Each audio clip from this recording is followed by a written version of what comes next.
Breaking news చూస్తున్నాము. లాహోర్ లో bomb పేలుళ్లు జరిగాయి, దాని వెనక భారతే ఉంది అని చెప్పేసి పాకిస్తాన్ చెప్తుంది. అయితే నిజంగానే భారత్ ఉందా అంటే ఇప్పటికైతే జస్ట్ ఎల్ఓసి లో మనం ప్రతి దాడి చేస్తున్నాము, దాడులు చేస్తున్నాము అన్న విషయం మాత్రమే తెలుసు. ఆపరేషన్ సింధూర్ పేరుతో మనం డైరెక్ట్ గా వాళ్ళ 9 ఉగ్ర స్థావరాలని కొల్లగొట్టామని మాట్లాడుకున్నాం. కానీ ఇప్పుడు చూస్తుంటే మాత్రం లాహోర్ లో బాంబు పేలుళ్లు జరిగి 15 మంది సైనికులు చనిపోయారు, పాక్ సైనికులు అని చెప్పేసి అంటున్నారు. మరి అది ఎంతవరకు నిజం? అండ్ భారత్ నిజంగానే మరి అక్కడికి మిసైల్స్ ను పంపించిందా, ఇప్పుడు దాడి స్టార్ట్ చేసిందా, ఆపరేషన్ సింధూర్ 2.0 స్టార్ట్ అయ్యిందా అనే దాని మీద ఇంకా చర్చ నడుస్తుంది. సో దీని గురించి మనతో పాటు మాట్లాడడానికి మా ప్రతినిధి ఆదిత్య లైన్ లో ఉన్నారు. ఆదిత్యతో మాట్లాడే ప్రయత్నం చేద్దాం. ఆదిత్య, ఆదిత్య మీరు చెప్పండి. లాహోర్ లో బాంబు దాడి జరిగింది, అది మిసైల్స్ భారతే పంపింది అని చెప్పేసి అంటున్నారు. ఈ టైంలో అంటే 2.0 ఆపరేషన్ సింధూర్ స్టార్ట్ అయ్యింది అనుకోవచ్చు అంటారా? మనకు తెలుసు పహల్గామ్ దాడికి ప్రతీకారంగా ఆపరేషన్ సింధూర్ ప్రవేశపెట్టాం. సో మొత్తం ఉగ్రవాద స్థావరాలు, ఉగ్రవాదుల పైన దాడులు అయితే సమర్థవంతంగా చేసింది ఇండియన్ ఎయిర్ ఫోర్స్, ఆర్మీ, 3 త్రివిధ దళాలు కలిసి కూడా. సో విజయవంతం కావడం, చాలా మట్టుకు ఉగ్రవాదులు చనిపోయారు, ఉగ్రవాదులకు సంబంధించిన ఫ్యామిలీలు చనిపోయాయి, ఉగ్రవాద స్థావరాలు కూడా నాశనం అయ్యాయి. సో దీంతో పాకిస్తాన్ కూడా అలర్ట్ అయిపోయి వాళ్ళు కూడా ఎల్ఓసి దగ్గర దాడులు చేయడం ప్రారంభించారు. మనం కేవలం ఉగ్రవాదుల పైన ఉగ్రవాద స్థావరాల పైన దాడులు చేస్తే వాళ్ళు మాత్రం మన సిటిజన్స్ పైన దాడులు చేయడం మొదలు పెట్టారు. ఈ విధంగా భారత్ పాకిస్తాన్ మధ్య ఉద్రిక్తలు అయితే ఒక తీవ్ర స్థాయిలో వెళ్ళిపోయి అంటే యుద్ధం సంభవించే అవకాశాలున్న పరిస్థితులకు కూడా దారితీస్తుంది. సో అటువంటి పరిస్థితులు కొనసాగుతున్న వేళ ఇప్పుడు పాకిస్తాన్ లోని లాహోర్ లో గురువారం ఒక భారీ పేలుడు అయితే సంభవించింది. వాల్టన్ రోడ్ లోని సైనిక విమానాశ్రయానికి సమీపంలో పెద్ద శబ్దం వినిపించడంతో స్థానికులు కూడా తీవ్ర భయాందోళనకు గురయ్యారు. వాల్టన్ రోడ్ పరిసర ప్రాంతాల్లో పలు పేలుళ్లు కూడా సంభవించినట్టు కూడా వార్తలు అయితే వెలువడ్డాయి. ఈ రహదారి లాహోర్ కంటైన్మెంట్ కు దారితీస్తుంది. పేలుడు ఘటనను పాకిస్తాన్ పోలీస్ అధికారులు అయితే ధృవీకరించారని, దీని ఖచ్చితమైన స్వభావం, ప్రదేశాన్ని నిర్ధారించే పనిలో ఉన్నట్లు మీడియాకైతే నివేదికలు అయితే పేర్కొన్నారు. పేలుళ్ల దాటికి ప్రజలు ఇళ్ల నుంచి బయటకు పరుగులు తీశారని, ఆ ప్రాంతంలో పొగలు కమ్ముకున్నాయని ప్రత్యక్ష సాక్షులు అయితే చెప్తున్నారు. ఘటన జరిగిన వెంటనే ఆ ప్రాంతంలో సైరన్ల మూత వినిపించడం ఆందోళన మరింత పెంచింది కూడా. వాల్టన్ విమానాశ్రయం వద్ద ఒక డ్రోన్ కూడా కనిపించినట్టు సమాచారం. అంటే ఆదిత్య అంటే నిన్న మనకి చూసాము దేశవ్యాప్తంగా 244 జిల్లాల్లో ఇప్పుడు మాక్ డ్రిల్స్ జరిగాయి. అంటే అదే విధంగా లాహోర్ లో కూడా మేబీ మాక్ డ్రిల్స్ జరిగే అవకాశం లేదు అంటారా? ఖచ్చితంగా భారత్ మిసైల్స్ పంపించింది అని అనుకుంటున్నారంటారా? అంటే పాకిస్తాన్ లో కూడా ఇండియాలో లాగా మాక్ డ్రిల్ ఏర్పాటు చేశారా అని అడుగుతున్నారు హరిక. మేబీ చేసి ఉండొచ్చు, ఎందుకంటే వాళ్ళకు కూడా తెలుసు యుద్ధం రాబోతుందన్న సంకేతాలు కనిపించాయి. వాళ్ళు ముందు నుంచే ఈ యుద్ధము 2-3 రోజుల్లో రాబోతుంది, రేపు రాబోతుంది అంటూ వాళ్ళ మీడియాలో తీవ్ర స్థాయిలో ప్రచారం చేశారు. ఆయన అటాక్ చేసిన తర్వాత వాళ్ళు మొత్తం పాకిస్తాన్ వ్యాప్తంగా కూడా ఎమర్జెన్సీ అయితే విధించారు. సో ఈ నేపథ్యంలో మనం మాక్ డ్రిల్ వాళ్ళు చేసే ఉండొచ్చు అని చెప్పేసి కూడా తెలుస్తుంది. మరి అంత టైం వాళ్ళకు ఉందా, లేకపోతే పట్టించుకోలేదు, ఎందుకంటే వాళ్ళకి బంకర్లు ఉంటాయి, అందులోకి వెళ్ళి దాక్కుంటారు. ఇంకా వాళ్ళకి మాక్ డ్రిల్ అవసరం కూడా లేదు అలా చెప్పుకుంటూ పోతే.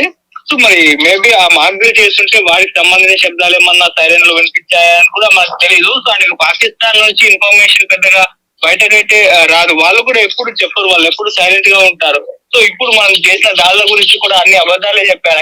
9 చోట్ల దాడులు జరిగితే 5 చోట్ల జరిగాయని, మన ఎయిర్ ఫోర్స్ ని దెబ్బతీస్తామని రకరకాల అబద్ధ వార్తలు ప్రచారం అయితే చేస్తారు. సో మరి వాళ్ళు ప్రచారం చేస్తున్న ఈ లాహోర్ లో ఏదైతే దాడి జరిగింది అంటున్నారు, వాళ్ళు మరి అది అఫీషియల్ గా నిజంగా జరిగింది, భారత్ పేల్చిందని చెప్తున్నారు. కానీ మరి అక్కడ ఏం జరిగిందో ప్రత్యక్షంగా అయితే తెలియదు. వాళ్ళన్నీ కూడా పాకిస్తాన్ మీడియా నుంచి వచ్చి దాదాపు 90% అబద్ధాలే ఉంటున్నాయి హారిక. అంటే ఈ S-400 అనే ఒక పదం బాగా వినిపిస్తుంది. అసలు ఈ ఆర్మ్స్ ఏవేవి బయటకు వస్తున్నాయి అంటే మనం ఏం యూజ్ చేస్తున్నాం, వాళ్ళు మన పైన ఏం యూజ్ చేస్తున్నారు అంటే ఎందుకు అనంటే ఇప్పుడు LSV లో ఆల్రెడీ సివిలియన్స్ మీద, మన సివిలియన్స్ మీద దాడులు అయితే అవుతున్నాయి. మరి ఇది ఏం జరుగుతుందంటారు? భారత్ లోని 15 మిలిటరీ స్థావరాల పైన పాకిస్తాన్ దాడులు చేసేందుకు ప్రయత్నించింది. లాహోర్ లోని ఎయిర్ డిఫెన్స్ యూనిట్లతో ఈ పాక్ అయితే దాడి చేయడం జరిగింది.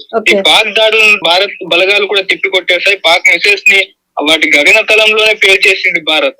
జమ్మూ, శ్రీనగర్, అమృత్సర్, పఠాన్ కోట్, బంటిండా, లుధియానా, జలంధర్, చండీగఢ్, అవంతిపుర, భుజ్, పలోడి, ఇటువంటి పలు నగరాల పైన దాడులకు పాక్ అయితే ప్రయత్నాలు అయితే చేయగా చైనాకి చెందిన బీబీఆర్ మిసైల్స్ తో దాడులు అయితే చేసింది ఈ పాకిస్తాన్. వాటిని సమర్థంగా అడ్డుకున్న భారత్ లోని S-400 ఎయిర్ డిఫెన్స్ వ్యవస్థ, ఈ S-400 ఎయిర్ డిఫెన్స్ వ్యవస్థతో చైనాకి చెందిన అంటే పాకిస్తాన్ ఇది కొనుగోలు చేసింది. దీని గురించి కూడా వాళ్ళు పెద్ద ఎత్తున హైలైట్ చేస్తారు. ఇది పెద్ద స్థాయిలో డ్యామేజ్ చేస్తుంది, అది చేస్తుంది, ఇచ్చేస్తుంది అని చెప్పేసి కూడా అన్నారు ఈ బీబీఆర్ మిసైల్స్ అనేవి. అయితే వీటిని సమర్థవంతంగా ఎదుర్కోవడానికి భారత్ ఈ S-400 ఎయిర్ డిఫెన్స్ ని తీసుకొచ్చింది. ఈ వ్యవస్థతో కంప్లీట్ గా వాళ్ళ గగనతలంలో ఉండగానే కూడా మొత్తం పేల్చేసి సర్వనాశనం అయితే చేసేసింది. మరి ఈ నేపథ్యంలోనే ఈ లాహోర్ ఎయిర్ డిఫెన్స్ ధ్వంసం అయిపోయిందా అంటే అనుకోకుండా మరి జరిగిందా, అది కావాలని ఫెయిల్ చేస్తారనేది అది కూడా ఇన్ఫర్మేషన్ అయితే రావాలి. సో ఇప్పటి వరకు అయితే లాహోర్ లో ఈ ఎయిర్ డిఫెన్స్ వ్యవస్థ అయితే ధ్వంసం చేసేసింది భారత్ అని చెప్పేసి కూడా వినిపిస్తుంది.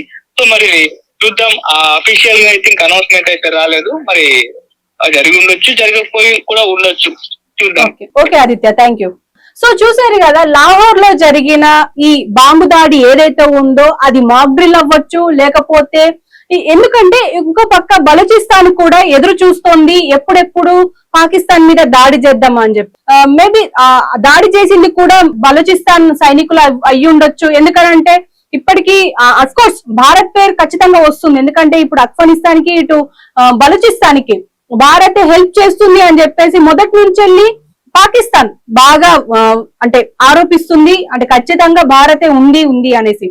Even last time train hijack చేసినప్పుడు కూడా బలూచిస్తాన్ దీనికి సంబంధించి భారత్ ఎంకరేజ్ చేస్తుంది అని చెప్పేసి, ఈవెన్ బలూచిస్తాన్ ఉగ్రవాదుల్ని పెంచి పోషిస్తుంది భారత్ అని చెప్పేసి అంటున్నారు. సో ఈ తరుణంలో ఇప్పుడు లాహోర్ లో జరిగిన దాడికి ఖచ్చితంగా అంటే ఇప్పుడు ఆల్రెడీ ఆపరేషన్ సింధూర్ సక్సెస్ఫుల్ గా కంప్లీట్ అయ్యింది. సో దీనికి సంబంధించి ఆపరేషన్ సింధూర్ 2.0 ఉంటుంది అన్నాం కాబట్టి ఖచ్చితంగా లాహోర్ లో దాడి జరిగి ఉండొచ్చు, ఈవెన్ మిసైల్స్ పంపించి ఉండొచ్చు ఈ త్రివిధ దళాల్లో ఒక దళం అని చెప్పేసి అనుకుంటున్నారు. సో ఏదేమైనా ఇప్పటికైతే అఫీషియల్ గా మనకి అనౌన్స్మెంట్ ఏం రాలేదు. అంటే లోపలికి వెళ్ళి అటాక్ చేసిన సందర్భాలు గాని మనకేం కనిపించడం లేదు. ఇప్పుడు వస్తున్న వార్తలు మాత్రం ఇవి నిజం అని చెప్పడానికి ఆధారాలు లేవు. కాబట్టి ఖచ్చితంగా ఇది ఏదైనా అక్కడ ఏదైనా మందు పాత్ర పేలి ఉండాలి, లేకపోతే బలూచిస్తానో లేకపోతే ఆఫ్ఘనిస్తానో ఏదో ఒకటి చేసి ఉండాలి, లేకపోతే మాక్ డ్రిల్ లో భాగంగా ఏదైనా శబ్దం వచ్చి ఉండాలి. కానీ 15 మంది సైనికులు చనిపోయారు అని అంటున్నారు కాబట్టి ఇంకా ఏదైనా ఉగ్రదాడి అయ్యే అవకాశం ఉంది. కానీ భారత్ ఉన్నట్టు అయితే ఆన్సర్ అయితే లేదు. దీనికి సంబంధించి అఫీషియల్ గా అనౌన్స్మెంట్ బయటికి రావాలి. సో చూద్దాం మరి ఏం జరుగుతుంది అనేది. మరి మేబీ నిజంగానే భారత్ ఆపరేషన్ సింధూర్ 2.0 స్టార్ట్ చేసింది, లాహోర్ లో అటాక్ చేసింది అని అంటే మాత్రం ఇది సంతోషకరమైన విషయమే భారత్ కి.